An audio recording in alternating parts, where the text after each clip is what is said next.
U.S. soldier who fought off 2 waves of NVA while high on marijuana. The Vietnam War, 1970.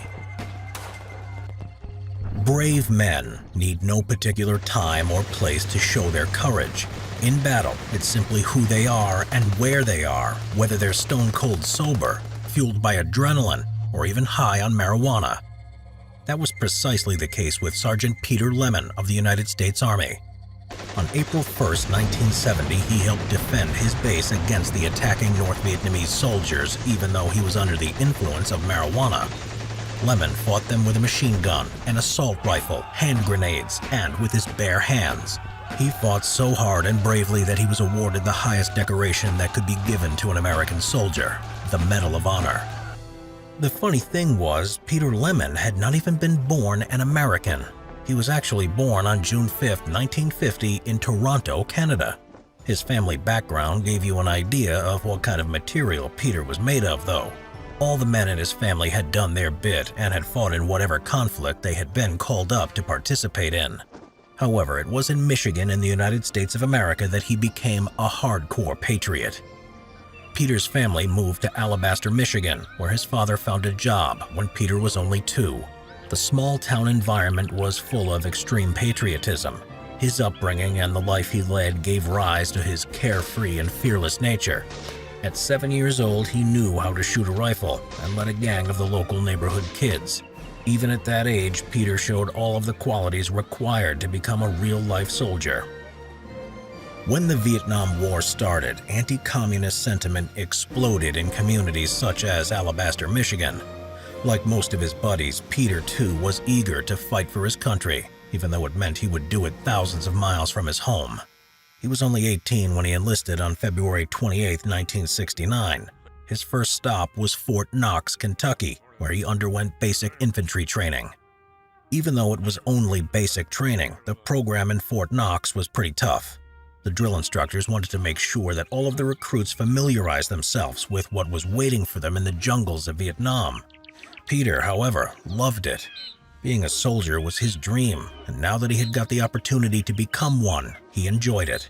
He proved himself to be one of the best recruits, always ready to rise to the challenge and put 100% effort into it.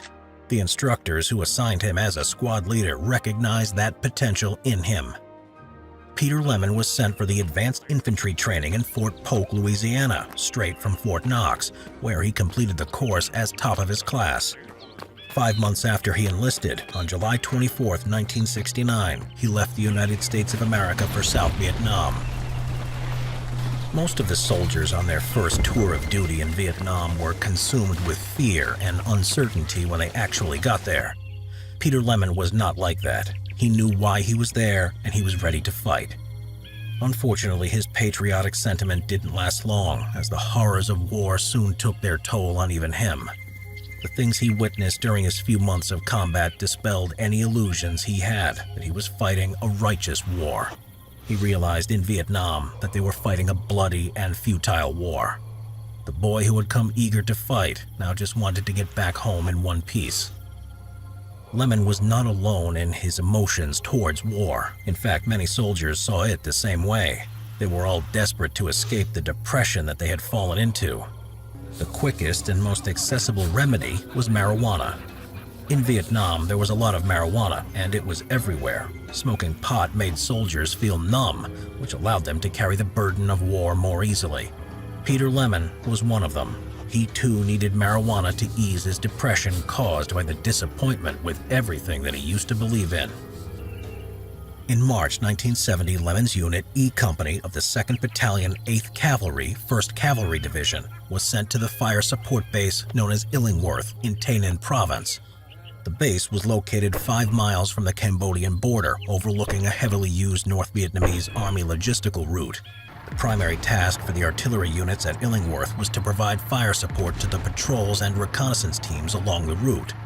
However, the base had another, more dangerous role. It was being used as bait for the enemy units. Sitting on top of the hill in the middle of a jungle, Illingworth was supposed to lure out NVA troops into the open, where they would pose an easy target for American aerial attacks. The problem was the North Vietnamese had learned from their early mistakes and were well aware of the American tactic. As a result, they changed their strategy and attacked the base during the night when calling in air support would be of no use. It was precisely what happened on April 1, 1970, when the North Vietnamese made a night attack on the Illingworth base. On the evening before the attack, Sergeant Lemon and his men were assigned the duty of a support unit. A few minutes before midnight, the base commander, Lieutenant Colonel Michael John Conrad, raised the alarm when ground surveillance radar picked up the movement of a large formation in the jungle. Lemon's unit rushed out to their positions, only to find no one was coming out of the jungle. Lieutenant Colonel Conrad opened fire at the hidden enemy to let them know they were aware of their presence. The NVA did not respond and remained silent, so Lieutenant Colonel Conrad ordered the men to stand down and return to their beds. That was not an easy thing to do for Lemon and the rest of his company, knowing that the NVAs were somewhere out there ready to attack. To ease the tension, they took marijuana. 2 hours and 17 minutes past midnight, the first North Vietnamese rocket hit the communication antenna. 400 NVAs attacked the base, which was defended by 220 American soldiers. The sound of explosions jerked Lemon out of his bunk. He was high on marijuana, but he knew he had to respond to the extreme danger that they were all in. The North Vietnamese soldiers were already swarming out of the jungle. Lemon rushed to his position, grabbed an M60 machine gun, and opened fire on the incoming enemy soldiers. Mortar rounds were exploding all over, and the air was alive with small arms fire. But Lemon kept raining fire down on the enemy. Once his M60 jammed, he continued to fight the enemy with his assault rifle. When the rifle jammed as well, he fought off the enemy with the rifle buttstock and his bare hands. Suddenly, Lemon was knocked to the ground by a powerful explosion coming from behind him. The North Vietnamese had hit the 40-ton pile of 8-inch artillery shells stacked in the middle of the base. For days, the soldiers had pleaded with their officers to let them dig in the ammunition stock, but the commander insisted that they not waste time on such things. The explosion was massive and injured many Americans as well as North Vietnamese soldiers. Lemon too was injured, but he paid no attention to it. He grabbed his buddy, took him to the first aid station, and then rushed back to his position with a bunch of hand grenades.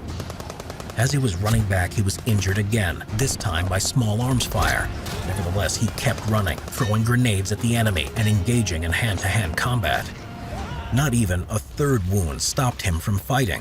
He ran toward the nearest machine gun and opened fire against the NVAs, who were still coming out of the jungle. On top of the embankment, Lemon stood fully exposed and kept firing until he finally passed out. At 5 a.m., the North Vietnamese withdrew into the jungle. The base was intact.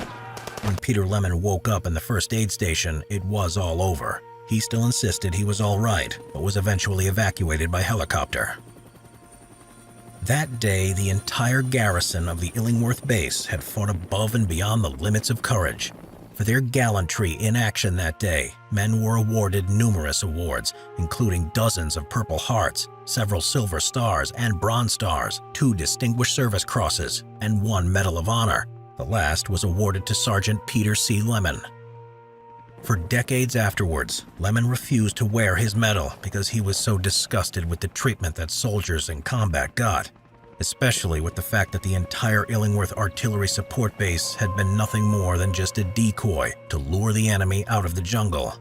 Only later, many years later, did Lemon start to wear his medal in memory of the brave men who had fought alongside him on that day.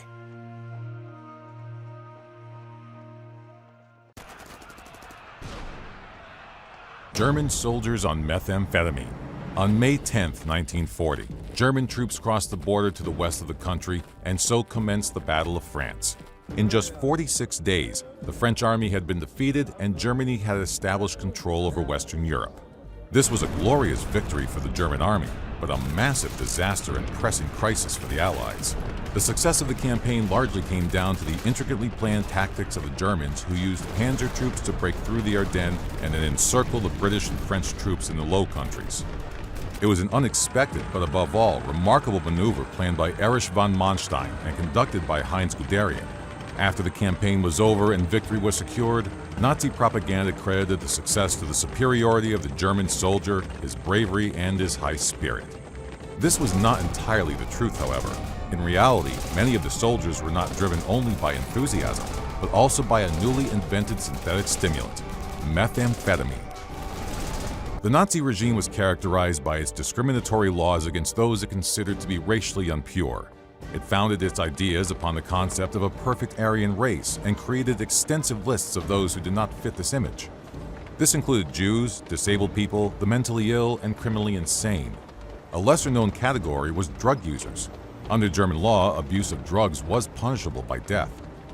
A prohibition of morphine, heroin, and cocaine led to an interest in new synthetic compounds, which at the time were not considered drugs, but rather incredible, non-detrimental brain food. In the late 19th century, two powerful stimulants were discovered, amphetamine and methamphetamine. At the time, there were no records of any harmful side effects, and they were widely used for a number of purposes. One notable case was the use of the drugs by American athletes during the 1936 Olympics in Germany. The Olympians who had used the amphetamine-based substance called Benzedrine showed remarkable results during the Games. The effects of Benzedrine were noticed by German pharmacologist Fritz Hausfeld, who started research into the stimulants. In 1937, he began work at the Berlin-based Temmler Pharmaceutical Company, where he created methamphetamine using a new, unique synthesizing process. Later that year, the company patented the substance under the trademark of Pervitin. A close natural comparator to methamphetamine is adrenaline. Unlike adrenaline, however, the man-made substance does not affect blood pressure and therefore lasts longer and is often more effective. Methamphetamine transfers dopamine and noradrenaline from brain cells to synaptic gaps. This process causes rapid communication between brain cells, which in turn increases one's energy and heightened senses. The effects of the drug can last for over 12 hours. Directors at Temmler's Pharmaceuticals were thrilled with the new product. Its popularity skyrocketed as soon as it was put onto the market. Sold in small tablet containers, Pervitin was used across the mass market, and many businessmen, students, nurses, trained truck drivers, and factory workers used it. It appeared that almost the whole of Germany was hooked on the wonder drug. Professor Dr. Otto Ranke, director of the Research Institute of Defense Physiology, had noticed the mass popularity of Pervitin. He had previously noted that the chief enemy of a soldier was tiredness and fatigue. When tired, soldiers were unable to perceive things correctly or react adequately in the case of danger. Morale and enthusiasm also saw a sharp decline in reaction to lethargy. A powerful stimulant such as Pervitin seemed like a perfect solution to this problem. And so, in turn, Ranke started testing its effects on medical officers. He concluded that the drug was ideal for soldiers. He noted that if appropriately applied, it could relieve them from tiredness, increase their combat abilities, and thus give them an advantage over the enemy. Ranke himself took 2 Pervitin tablets per day to improve his performance in the lab. Even though Ranke overwhelmingly promoted the positive effects of methamphetamine, he later stressed that Pervitin was also very addictive and had a number of other negative side effects. He warned Army officials that the use of Pervitin should be considered with the greatest caution. On September 1, 1939, German troops marched over the Polish border. In the first days of the invasion, it became apparent that the Polish army was simply no match for the advancing Germans. Particularly noteworthy were the panzer troops and reconnaissance units who crossed vast distances in a short amount of time. The units maintained a high movement speed day and night while keeping their combat readiness on constant alert. The secret was, most were high on Pervitin. Medical officers in the field reported mass euphoria among soldiers, who also displayed astonishing performance in combat, fighting with little difficulty or fatigue. In just 2 weeks, German soldiers had overrun the entire country. Hitler's first significant military victory had been achieved through a high standard of order, tactics, and a copious amount of drugs. The success in Poland skyrocketed the popularity of Pervitin in the armed forces. Soldiers and officers alike made regular use of the drug to improve their daily performance. In fact, the Führer himself used methamphetamine in combination with various other vitamins and glucose injections. These highly potent cocktails maintained Hitler's concentration for prolonged periods of time, as well as helping him to cope with the mounting mental pressure of the war. It is concluded, however, that these also had massively detrimental effects upon him, deteriorating his mental and physical state. Not everyone, however, was impressed with the side effects of the stimulant. Leonardo Conti, the Reich's chief of health, warned of the harmful effects of Pervitin. He noted that excessive use of the drug could ultimately exhaust all physical and psychological performance reserves in a person. He also expressed his fears that the widespread use of Pervitin could lead to a breakdown in society within large parts of the population. Despite these concerns, the army was extremely reluctant to give up on methamphetamine. Germany was soon to invade France and the Low Countries. If they were to win the campaign, they were sure to need the help of Pervitin. Despite extensive planning, the Battle of France in 1940 was to be a tremendous gamble for the Germans. Their forces were still in the process of evolving into a mighty war machine, and numerically, they were still inferior to the combined forces of the British and the French. It was obvious that to secure victory, it would take intricate planning and proficient leadership. Senior military officials decided that armored troops would break through the Ardennes hills and mountains and then encircle the Allied forces in the Low Countries, in turn bypassing the highly fortified French Maginot Line. It was brilliant, but also extremely risky. The Ardennes provided challenging terrain for infantry, let alone tanks. In order to surprise the Allies, they had to break through as quickly as possible, moving day and night. Once again, it appeared that the use of Pervitin would be ideal for this job, and in readiness for this, the Wehrmacht ordered 35 million Pervitin tablets for the campaign. This time, Dr. Otto Ranke took an active role in supplying the military with tablets. He wrote a stimulant decree, a short instruction leaflet to medical officers who were to instruct each soldier accordingly. The suggested dose was 1 tablet of Pervitin per day and 2 more at night. If necessary, soldiers could take 1 or 2 more tablets after 3 hours. The pills would allow for 24 hours of alertness, increased self-confidence, and reduced fear of combat.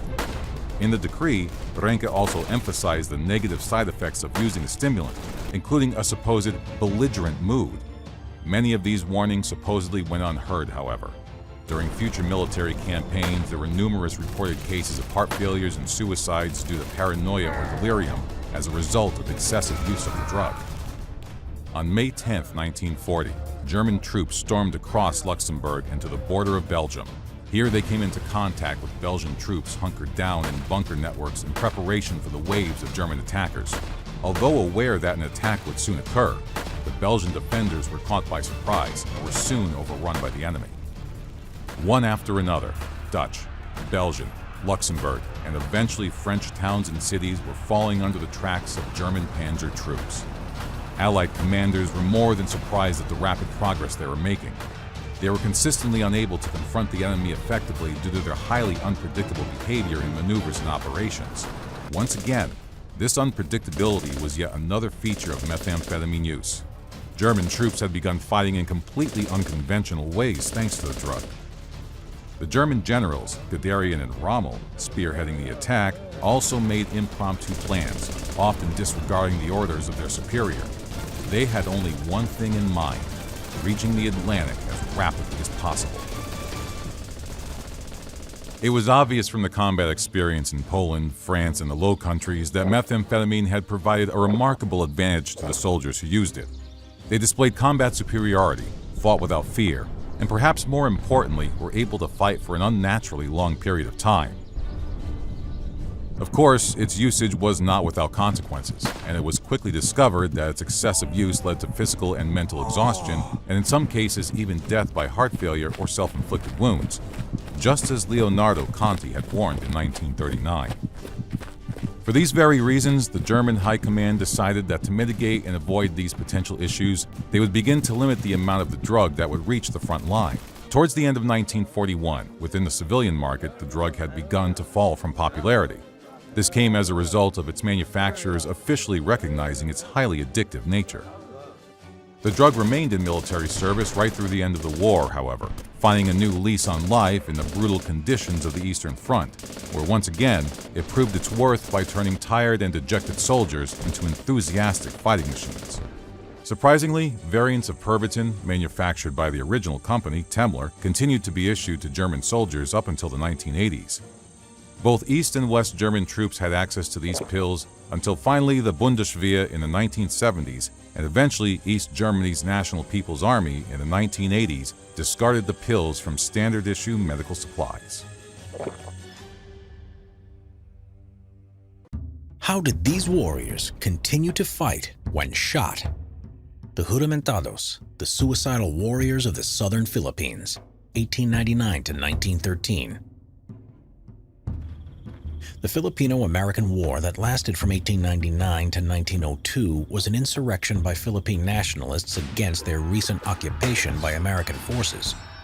During the fighting, the American army who had taken the islands from the Spanish the previous year found themselves in a bitter guerrilla war with the nationalist rebels. But worse was to come when they came up against the hostile Moro tribesmen in the south of the country. For their warriors, called Juramentados, which meant oath-takers in Spanish, were devout fanatics. These fearless warriors carried a distinct-shaped dagger, called a kris, into battle with a sharp, wavy-edged blade, which at close quarters could be used to devastating effect.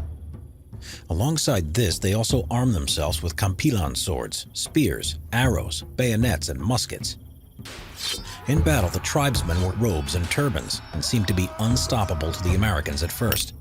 At the time, the U.S. Army's standard sidearm was the Colt M1892 38 caliber 6-shot revolver, which appeared to have little effect on these charging berserkers.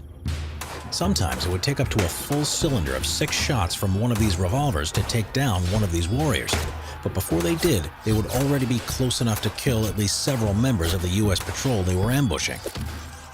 Before battle, the Moro tribesmen ritually bound their bodies in tight strips of cloth.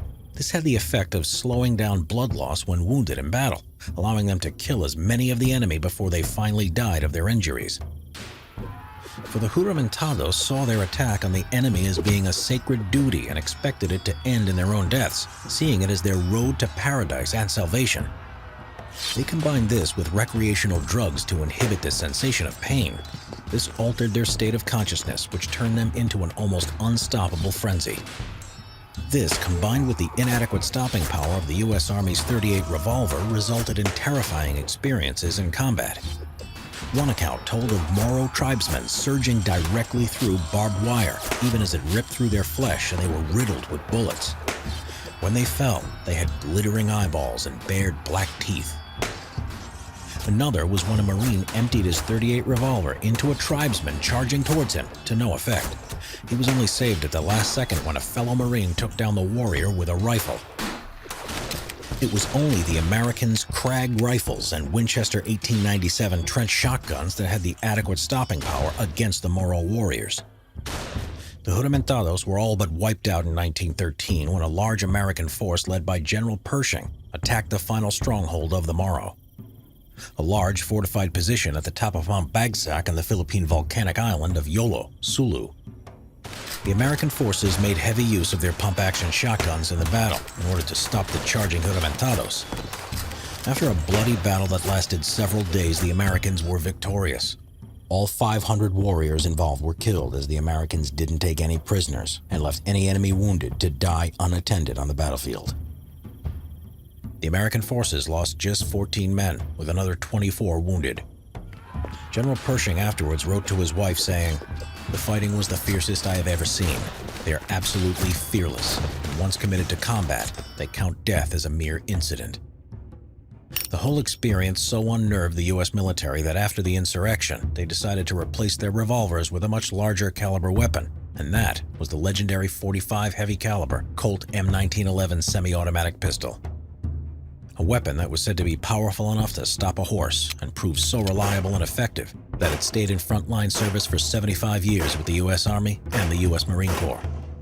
It's still used today by the U.S. Special Forces as they value its incredible stopping power and long-range accuracy. World War II Meth-Fueled Finn. On the sunny, cold morning of March 18, 1944, Aimo Koivunen and his comrades approached an area called Kaitafjeld in Finland, on the lookout for Soviet troops. Suddenly, the landscape was carpeted with explosions, and a general retreat was declared as 2 enemy platoons started to encircle them. Having only eaten a small crisp bread sandwich in the morning, Koivunen began to feel weak, shaky, and faint as he ran away. He reached for the methamphetamine pills he had been entrusted to carry and popped one in his mouth, but the single dose had little effect.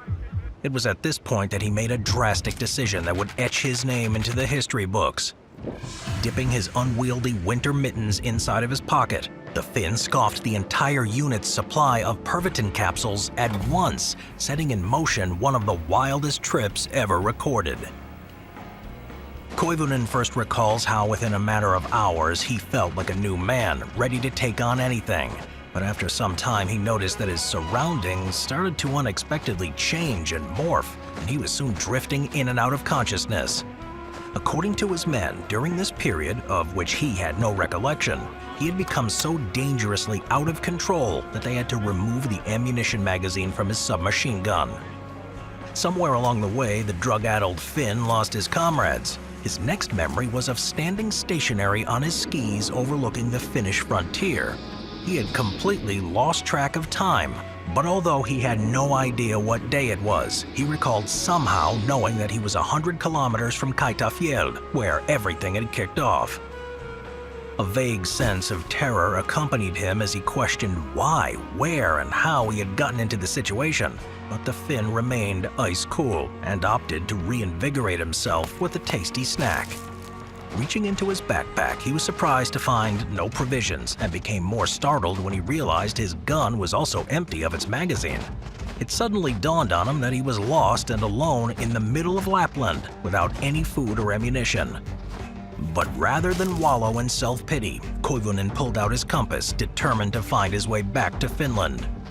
Confident that his superior, Lieutenant Honkanen, was waiting with his men at Kutamofjeld and convinced he could see it 10 kilometers away to the southwest, he made for the rendezvous point.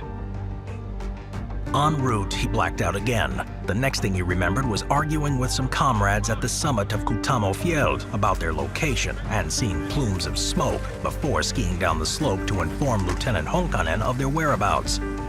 After falling down badly, Koivunen suddenly regained consciousness and rubbed snow into his eyes to make sure that the fires he saw were real. Convincing himself they were those of his allies, the Germans, and sure that he had made it back to his motherland, the bewildered Finn skied down the rest of the hill, his vision blurred by tears of joy. Picking up speed, he started to see the outlines of men, but as he moved closer, he soon realized that he had stumbled across the Russians. In terror, he continued to ski forward at full speed. High as a kite, he raced through the camp to the astonishment of the Soviet troops before making his way right into an exposed, swampy area to evade capture. After 10 kilometers, he reached cover and glanced behind to see a band of elite Red Army partisans in hot pursuit. Ravenous and exhausted, Koivunen now prepared for the race of his life. With his pursuers no less than 100 meters behind him at all times, he hurriedly crossed the fields, extending the distance between them. But after being forced to ascend a steep slope, they were now only 20 meters away. At the summit, he raced downhill, increasing the space between them by about 100 meters. The crazed junkie was only saved by a bitter snowstorm so cold that he felt like he was skiing completely naked. Afterwards, he turned around and headed northwards, stumbling down another hill as the skies darkened. By morning, he had reached the bottom of the incline, and assured that no danger followed him, he found a thick spruce forest where he made a fire and brewed tea. Extinguishing the blaze, he hid himself in a hole and covered himself with branches to rest for a while. He groggily awakened in the late morning. Aware that he was starving, he picked pine needles from some trees whilst he was ascending another field and cooked them up in a pan for a few hours. His energy restored, Koivunen skied through the whole night over a cloudless, cold sky before stopping for tea. As morning approached, he entered into a deep slumber. In a psychedelic haze, Koivunen had a nightmare that a wolverine was following his tracks. Just as it pounced on him, the disheveled Finn took his knife out and flung it with all his might towards the beastly apparition. Suddenly, he woke up and noticed that he had in fact hit his hand on a tree so hard that his compass had broken. Angry that he had destroyed such an important instrument, he got up and continued westwards. At the top of a hill, he collapsed again and had another feverish dream. This time, he saw his friend Matti Olli begging him to take shelter under a warm spruce tree. Koivunen joined him, but his gun got stuck in the branches. Just as they were about to set off together, the Finn awoke and realized he was now skiing alone without a gun or a backpack. Nearly half dead from hypothermia, he persevered on and came across a small cabin. At first, he thought it was just another vision, but as he got nearer, he discerned that it was actually real. He was so completely out of it that he found some wood, hurled it onto the floor, and set fire to it before going to sleep. Gradually edging himself away from the growing blaze in small bouts of consciousness, soon the entire cabin was alight, and the delusional Finn moved next door to the sauna, where, after preparing a fire in the furnace, he started to sober up. Resting for an entire day, Koivunen left the charred remains of the hut and carried on westward, during which he mistook the pole star for a cottage and followed it all night. When morning came, he spotted barbed wire and dugouts on the horizon and convinced himself there were Germans there to rescue him. Dismounting from his skis, the Finn took 10 or 20 steps and set off a mine that exploded under his left foot and hurled him to the mined road. His foot was now a mangled mess of bone and charred muscle, but he crawled 100 meters to the nearest dugout and attempted to open the door, unaware that it had been booby-trapped. There was a tremendous flash that pervaded all his senses, and he was thrown back 30 meters away from the dugout into deep snow, next to an empty sugar sack. Before he lost consciousness again, the dismembered Finn bandaged up his foot with his undershirt, made a small fire between his knees, boiled some snow to drink, and looking up, noticed a small bird, a Siberian jay, observing him.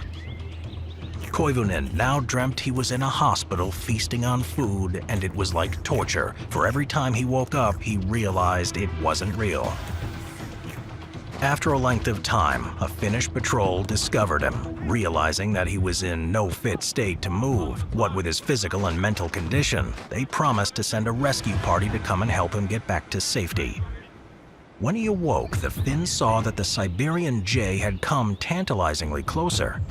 He thwacked it with his ski pole and ate the bird raw, and slipped back into a comatose state.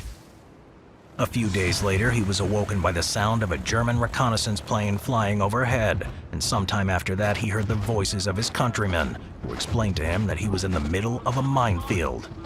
Once the danger was clear, Koivunen was thrown onto a sledge and rushed to a field hospital in Sala, 50 kilometers south. He later learned that upon arrival, his heart rate had been measured at 200 beats per minute, and that he had weighed a mere 43 kilograms. He had been out for 2 weeks, half of which he had spent lying wounded in the minefield, in temperatures of between -20 to -30 degrees Celsius, after trekking 200 kilometers from Kaitafjeld. To this day, Koivunen's terrifying ordeal remains one of the most remarkable feats of survival ever.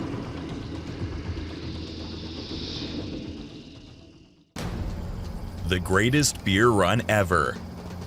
Truth is often stranger than fiction, and sometimes a real-life tale is so outlandish that people are often left to wonder, why hasn't this been made into a movie? This is one of those stories. In November 1967, 26-year-old John "Chicky" Donahue was having a drink at Doc Fiddler's, a local bar in the Inwood neighborhood of Manhattan, New York. Tending bar was George Lynch, nicknamed the Colonel, though Lynch was only a private first class when he was discharged from the military. Lynch was a vehement patriot who had little tolerance for the growing anti-war movement that was gaining steam as the quagmire of the Vietnam War ground on. That night, Donahue was listening intently to Lynch demonstrating his dissatisfaction with protest playing out on the TV above the bar. Always willing to show his appreciation for those in uniform, the Colonel exclaimed, "Somebody ought to go over to Nam, track down our boys from the neighborhood, and bring them each a beer." Lynch's eyes then turned towards Donahue and he said, "I want to borrow your seaman's card." Donahue, a former Marine, was a member of the Merchant Marine, civilians tasked with sailing tankers, cargo ships, and other supply vessels, and were vital for logistics in any conflict. When he asked why, Lynch stated that he wanted to bring a beer to every man from the neighborhood serving in Vietnam. Donahue thought Lynch was joking, but it was soon clear that he was not. It was also clear that there was no way Lynch could pass for Donahue, so using his ID card would be pointless, and all other forms of travel to Vietnam were restricted to civilians, for obvious safety reasons. Still, Inspired by the colonel's enthusiasm, Donahue decided on a whim to travel to Vietnam himself in order to hand out beer to his old drinking buddies. At that point, 28 Inwood residents had been killed in action. Included in this number was Tommy Minogue, a combat medic and friend of Donahue, who sacrificed his life to protect his commanding officer and help fight off an overwhelming NVA attack on his greatly outnumbered unit. For his actions, he would receive the Congressional Medal of Honor. Inspired by their sacrifice, Donahue wanted to support the others still overseas as best he could. The first challenge was finding where the servicemen were stationed. For security reasons, any correspondence to and from Vietnam was censored, with exact locations omitted. Still, word spread, and family and friends ventured to Doc Fiddler's, giving names of service members along with cryptic references to unit names, as well as slivers of information from letters home, such as places the men had visited. Now armed with a list of names and an idea of where to look, Donahue next secured passage. This was rather simple, as he was a member of the Merchant Marine and was able to get an assignment on the SS Drake Victory, a World War II-era victory ship, which was being used to haul ammunition. After weeks at sea, the Drake Victory pulled into Queen Yan Harbor. Donahue made it ashore, his duffel bag filled with beer. He made sure to include lesser-known brands that were unlikely to be available in Vietnam, such as Pabst Blue Ribbon, Schaefer, Peels, and Rheingold. He was planning on spending 3 days finding the 6 men he had locations for, before heading back to his ship for the trip home. And it was here that Donahue had a stroke of luck. The ships in the harbor were guarded by military police, one of them being Tommy Collins, who was one of the men on the list. As it turned out, Collins was on duty, ready to be relieved. When Donahue called up to him, Collins did a double take, clearly not expecting his friend to travel to the other side of the planet to deliver a beer. Once the shock wore off, Collins downed the beverage and burst out laughing at the absurdity of it all. The men, along with some of Collins' bunkmates, then spent the rest of the night drinking and reminiscing at a local bar. When their festive attitudes got the attention of an overzealous lieutenant, Donahue told off the officer, who blanched and turned away sheepishly. Apparently, he believed that Donahue, dressed in jeans and a plaid shirt, was working for the CIA and backed off. This civilian clothing would serve him well in the coming weeks. After spending the night at the barracks, Donahue then headed north.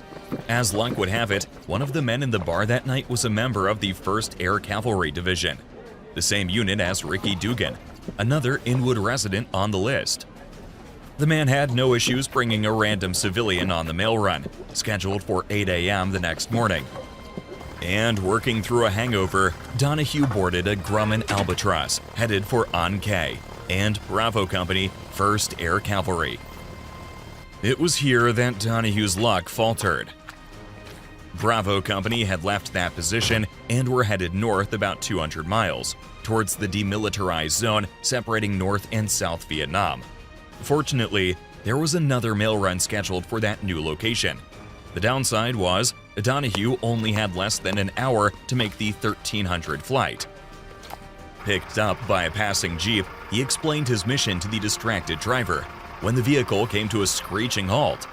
The driver was Kevin McClune, another man on Donahue's list. Once he overcame the astonishment, Kevin, who was a former Marine and was at the time working as a civilian contractor, enjoyed a can of Rheingold before speeding off towards the airfield. Saying his goodbyes to McClune, Donahue then boarded another plane. The crew not questioning why a civilian wanted to travel with them, once again assuming him to be a CIA operative. Landing in Phu Bai, he then managed to board a Huey. The crew, also believing him to be working for the CIA, headed for the Quang Tri province, near the DMZ. Dugan was at an observation post overlooking the DMZ when his sergeant radioed him to return to the command post. Entering the bunker, he did a double take, clearly not expecting a drinking buddy to show up handing out beers. He and Donahue, along with Dugan's comrades, spent a good portion of the night talking about life back home, but refrained from drinking since the enemy was so close at hand. That very night, their positions were hit by NVA infiltrators, and Donahue did his best to keep his head down, and even joined the men on a patrol the next day. The day after that, he boarded a CH-47 Chinook, which dropped him off near Quang Tri Airfield. After a series of misadventures, Donahue made his way back to Queen Yan, where, to his horror, he found that his ship had departed without him. The captain had heard rumors of an expected VC attack and expedited the unloading process before sailing off. In desperation, Donahue then headed towards Saigon, begging, bluffing, and doing whatever he could for transit. Once he reached the embassy, he battled the bureaucratic nightmare of being a civilian in a war zone without a passport, military orders, or any other official documentation. While waiting for his paperwork to clear, Donahue celebrated the Vietnamese holiday of Tet in the downtown district of the city. The festive atmosphere was interrupted by the Tet Offensive, a massive coordinated strike against South Vietnamese and American installations by VC and NVA forces, and the primary target was the capital city of Saigon. Soon, the entire city erupted in intense fighting, and Donahue, an unarmed civilian, was caught in the middle of it. He spent the offensive doing everything he could to avoid getting caught in the crossfire of the VC sappers and American military, who were desperately trying to fight them off. After a few days, the fighting slackened, and with his travel plans now on hold, Donahue was able to find the location of another man on his list. Bobby Pappas was a communication specialist based at Long Bin Base, about an hour from Saigon. After the events of the previous few days, the trip was thankfully uneventful, and once again, Donahue's old drinking buddy was astonished to see him. Afterwards, Donahue returned to Saigon, but the next day, a VC sapper squad detonated the tons of explosives stored at Long Bin, sending a fireball shooting into the sky so large, Donahue saw it in Saigon, some 20 miles away. Returning, Donahue found Pappas unharmed. Saying his final goodbyes, Donahue returned once more to Saigon, dodging mortar shells on the way. After spending approximately 4 months in Vietnam, Donahue was able to secure passage on board a ship bound for the U.S., landing in Seattle before taking a flight to New York. During his journey, he had found 4 of the 6 men on his list. Of the 2 others, Marine Second Lieutenant Richard Reynolds Jr. had been killed in action near Dong Ha the day after Donahue arrived in Vietnam. The other man, Joy McFadden, had been sent home after contracting malaria. Of the 4 men Donahue did find, Rick Dugan, Tommy Collins, Kevin McClune, and Bobby Pappas all made it home to the U.S. What was told for 50 years as a barroom tall tale was turned into a book in 2017. It was made into a feature film in 2022, starring Zac Efron, Bill Murray, and Russell Crowe. According to a newspaper report, the 5 men still occasionally meet up for dinner in New York. Daring, bold, and even senseless at times, Paddy often threw himself into the thick of the fray to save his friends during World War II, capturing entire towns by himself and blowing up airfields from the back of a Jeep. With a total disregard for danger, Paddy Mayne's story encompasses everything from punching a commanding officer to being one of the most decorated soldiers in the British Army. In March of 1939, 6 months before Hitler invaded Poland, Paddy joined the Supplementary Reserve in Newtownards, Northern Ireland, and received a commission in the Royal Artillery. He was an ideal recruit, educated at Queen's University, was an amateur heavyweight champion in boxing, and played for the International Irish Rugby team, even selected for the British Lions. But the beginning of World War II cut both his legal and sporting career short. Paddy Mayne received training from the Queen's University Officer Training Corps and was soon transferred to the Royal Ulster Rifles. However, Mayne would soon leave the Royal Ulster Rifles in favor of volunteering for the No. 11 Scottish Commando. Inspired by Winston Churchill's calls for a butcher and bolt reign of terror behind enemy lines, Paddy joined the small raiding force with the intention of going into occupied enemy territory and wreaking havoc on the Germans with small demolitions and night raids. In June of 1941, Paddy's wish would come true. The Battle of the Litani River in Lebanon was his first taste of battle. Accompanying the 21st Australian Brigade, which was advancing along a coastal road to Beirut and needed to cross the Litani River, Paddy and the commando attempted a surprise nighttime landing near the mouth of the river to secure the bridge for the Australians. Unfortunately, rough seas caused the commandos to be delayed, and they weren't able to land until daylight. By this time, Vichy French defenders had destroyed the bridges and were already in a heavy firefight with the Australians. Paddy and the Scottish commando were forced to act in desperation and threw themselves into the middle of the fight to try to aid the 21st Australian Brigade. The commando took many casualties that day, including their commander, Lieutenant Colonel R.L. Petter. Paddy Mayne was filled with frustration after the battle and blamed his commanding officer for their failures and left the commando. One day after a recommendation from an officer, Paddy was invited by Captain David Sterling. As Sterling sat across from Paddy, he began to describe an elite new fighting force known as the Special Air Service. He was faced with the choice of either guerrilla warfare in China, which Paddy had applied to beforehand, or he could join the SAS, parachute into the heart of the German army in the Sahara Desert, and conduct devastating surprise attacks on enemy airfields. Paddy chose the latter, trusting the unorthodox plans of Sterling's. One of Paddy's friends from the No. 11 Commando, Lieutenant Owen McGonigal, had recommended Paddy to Captain Sterling for his leadership displayed at the Battle of the Litani River. Sterling took the recommendation and now turned to Paddy for help against the German Afrika Korps. From November 1941 to the end of 1942, Paddy Mayne terrorized German airfields. Conducting night raids from the back of jeeps, Paddy and his men blew up supplies, ammo storages, airstrips, and enemy aircraft. The German Afrika Korps was soon deprived of communication, fuel, and food and water. Paddy himself was thought to be responsible for the destruction of around 100 aircraft.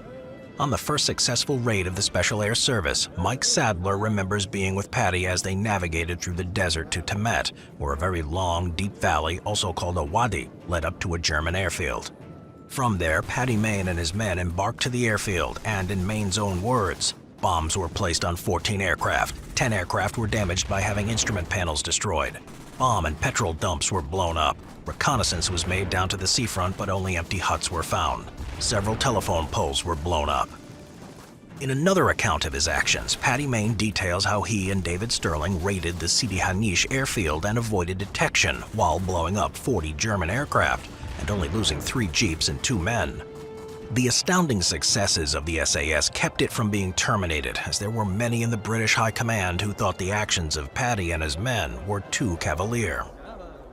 In January of 1943, Sterling was captured and the 1st SAS Regiment was reorganized into the Special Raiding Squadron and the Special Boat Selection. Paddy Mayne, now a major, was chosen to command the Special Raiding Squadron in Sicily and Italy.